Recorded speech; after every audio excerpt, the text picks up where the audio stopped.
Stock market planner চ্যানেলে আপনাদের সকলকে স্বাগত। সাবস্ক্রাইব করে পাশে থাকা বেল আইকনটা ক্লিক করে অল সিলেক্ট করবেন, তাহলে আপলোডিং ভিডিওগুলোর সাথে সাথে আপনাদের নোটিফিকেশন পেতে সুবিধা হবে। আমরা এখন আলোচনা করছি ইউএসের একটা স্টক নিয়ে, যার নাম হচ্ছে র্যাভলন। র্যাভলনের আমরা নামটা করছি কেন, এটা মাথায় রাখবেন। এটা কিন্তু আমাদের স্টক মার্কেটে লিস্টেড নয় কোম্পানিটা। এই কোম্পানিটা হচ্ছে লিস্টেড হচ্ছে ইউএসএ মার্কেটে। এটা কিন্তু মাথায় রাখবেন, ইউএসএ স্টক মার্কেটে। আপনারা দেখেই বুঝতে পারছেন যে এটা কিন্তু 3 টাকা 73 পয়সা নয়, এটা হচ্ছে ইউএসডি ডলার। এখানে ভালো করে দেখতে পাচ্ছেন ডলারে লেখা আছে ইউএসডি ডলার। তাহলে এটা কিন্তু মাথায় রাখবেন, এটা কিন্তু ইন্ডিয়ান স্টক এক্সচেঞ্জের লিস্টেড নয়, এটা হচ্ছে ইউএসের একটা কোম্পানি রেভলন। রেভলন একটা ভালো ব্র্যান্ডেড কোম্পানি, এর বিজনেস মডেলটা ভালো। তাহলে আমি কেন রেভলন নিয়ে আলোচনা করছি, ইউএসএ স্টক নিয়ে আলোচনা করছি, এটার পেছনে অনেকগুলো কারণ আছে। আপনারা দেখতেই পাচ্ছেন এই শেয়ারটা কিন্তু প্রচুর ক্র্যাশ করে গেছে। দেখুন, আপনারা যদি দেখুন, স্টাডি করেন, দেখুন কি অবস্থান। আপনারা দেখতেই পাচ্ছেন চার্ট প্যাটার্ন অনুযায়ী, আপনারা ফলো করতে পারছেন যে পুরো ক্র্যাশ করে গেছে। কেন ক্র্যাশ করে গেছে? অল টাইম হচ্ছে 98%-এর ওপরে ক্র্যাশ করে গেছে, প্রায় 98.5%-এর মতন ক্র্যাশ করে গেছে। কেন? এটা নিয়ে হচ্ছে আমরা এখানে হচ্ছে আলোচনার বিষয়বস্তু। যদি 1 বছরের চার্ট প্যাটার্ন দেখেন, তাহলে আপনারা আরও ক্লিয়ার হয়ে যাবেন যে এই জায়গা থেকে যদি আপনারা অ্যানালিসিস করেন, তাহলে আপনারা আরও বুঝতে পারবেন। দেখুন যে 74-75% ক্র্যাশ হয়েছে। কত দিনে ক্র্যাশ? বেশি দিনের কিন্তু ক্র্যাশ হয়নি। নভেম্বর থেকে যদি আপনারা ধরেন, তাহলে কিন্তু ক্র্যাশ হয়েছে, এত পার্সেন্টের মতন ক্র্যাশ করে গেছে। এটা কিন্তু মাথায় রাখবেন। আপনারা দেখেই বুঝতে পারছেন যে আর 50%-এর ওপরে ক্র্যাশ করে গেছে আপনার কত, যদি আপনারা ধরেন যে মার্চের পর থেকে আপনারা ক্র্যাশ করে গেছে।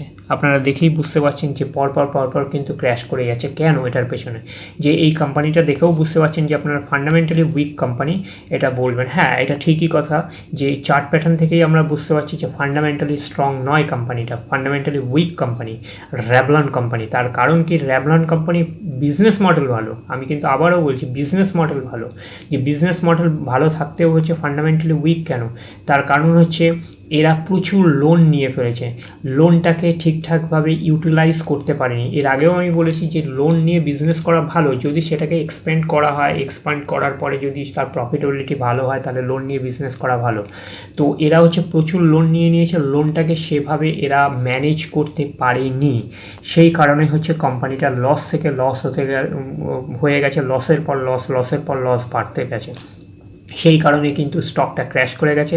আরও এতটা পরিমাণে ক্র্যাশ করে গেছে কেন? একটা নিউজ এরা ফাইল করেছে, যেটা ম্যানেজমেন্ট থেকে, সেটা হচ্ছে ফাইল করেছে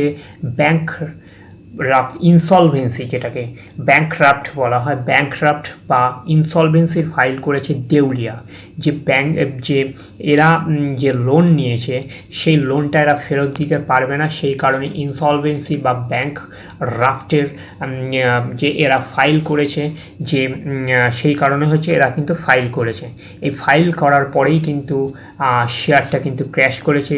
যে জানেন যে ইনসলভেন্ট হয়ে গেল কোনো কোম্পানি, যখন ব্যাংক যখন তাদের সম্পত্তি সব বেচে দিয়ে যখন টাকাটা অ্যাকুমুলেট করে, তো ব্যাংকও হয়তো সব পরিমাণ অর্থ রিটার্ন পাবে না। তাহলে শেয়ার হোল্ডাররা কী আর অর্থ পাবে ফেরত?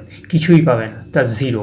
ব্যাংক যদি কিছু পার্সেন্টও যদি রিকভার করতে পারে, যদি 100-র মধ্যে যদি 50%, 60%, 70%ও রিকভার করতে পারে, কিন্তু শেয়ার হোল্ডাররা সেটা আর পাবে না, জিরো পাবে। সেই কারণে কিন্তু এই স্টকটা কিন্তু পরপর ক্র্যাশ করে গেছে। তাহলে এত কিছু বলার পেছনে কারণটা কি? এটার পেছনে কারণ হচ্ছে এই কোম্পানিটাকে নিয়ে একটা পজিটিভ নিউজ রয়েছে, এই কারণেই আলোচনা করা। পজিটিভ নিউজটা কি? পজিটিভ নিউজ হচ্ছে এই কোম্পানিটাকে সোর্সেস মারফত খবর হচ্ছে যে এই কোম্পানিটাকে নেওয়ার জন্য অনেকটাই অ্যাগ্রি হয়েছে, যেটা হচ্ছে আমাদেরই একটা ইন্ডিয়ান কোম্পানি টেক ওভার করার জন্য আগ্রহ প্রকাশ করেছে যে এই কোম্পানিটাকে নেওয়ার জন্য। সেই কোম্পানিটার নাম কি? সেই কোম্পানিটার নাম হচ্ছে রিলায়েন্স ইন্ডাস্ট্রিজ হচ্ছে এই কোম্পানিটাকে টেক ওভার করার জন্য আগ্রহ প্রকাশ করেছে। এখনও অফিসিয়ালভাবে রেভলনের তরফ থেকেও কিছু বলা হয়নি, আর রিলায়েন্স ইন্ডাস্ট্রিজ তরফ থেকেও বলা হয়নি। এটা রিপোর্টের মাধ্যমে খবর, সেই কারণে কিন্তু আপনাদের র্যাডারে রাখতে বলা। তো একটা জিনিস মাথায় রাখবেন, এটাও আপনারা বলতে পারেন যে রিলায়েন্স ইন্ডাস্ট্রিজ একটা বড় কোম্পানি, যে একটা মানে ইন্ডিয়ার মধ্যে একটা টপ কোম্পানি, সেই কোম্পানি তাহলে কেন এইসব লস মেকিং কোম্পানিগুলোকে টেক ওভার করছে?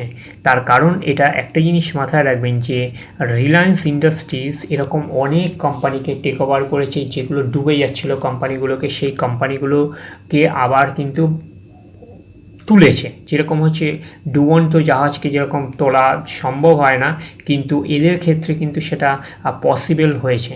তার কারণ হচ্ছে এই কোম্পানির রিলায়েন্স ইন্ডাস্ট্রিজ হচ্ছে অনেক ডুবে যাওয়া কোম্পানিগুলোকে সঠিক দিশা দেখিয়েছে এবং সেগুলোকে ভালোভাবে বিল্ড আপ করেছে, যে এদের সেই ট্র্যাক রেকর্ডটা কিন্তু ভালো রয়েছে। তো এখন দেখার বিষয় যে এদের ম্যানেজমেন্ট, রিলায়েন্স ইন্ডাস্ট্রির ম্যানেজমেন্ট আর হচ্ছে রেভলনের ম্যানেজমেন্ট কী বলে, সেটা হচ্ছে দেখার বিষয়। এই কারণেই এটাকে হাইলাইট করতে বললাম। তার কারণ যদি সেটা টেক ওভার করে নেয়, তাহলে কিন্তু রিলায়েন্সের বিজনেসটা কিন্তু আরও ভালো গ্রো করবে। এখন দেখার বিষয় যে এদের ম্যানেজমেন্ট, রিলায়েন্স ইন্ডাস্ট্রিজের ম্যানেজমেন্ট আর হচ্ছে রেভলনের ম্যানেজমেন্ট কী বলে। যদি এদের মধ্যে যদি সেটেলমেন্ট হয়ে যায়, তাহলে এখন দেখার বিষয় রিলায়েন্স ইন্ডাস্ট্রিজ শেয়ার। আশা করি রিলায়েন্স ইন্ডাস্ট্রিজের মধ্যে যারা শেয়ার হোল্ডার আছে, একটা টাইমে এদের কিন্তু খুবই ভালো রেজাল্ট দেবে এবং তাদের ওয়েলথ একটা টাইমে ভালো ক্রিয়েট হবে। এইটাই হচ্ছে আপনারা নজরে রাখুন, এটা হচ্ছে অবজার্ভ করুন। তাহলে আশা করি ভিডিওটা ভালো লেগেছে। যদি ভালো লেগে থাকে তাহলে প্লিজ লাইক অ্যান্ড সাবস্ক্রাইব করবেন। ধন্যবাদ।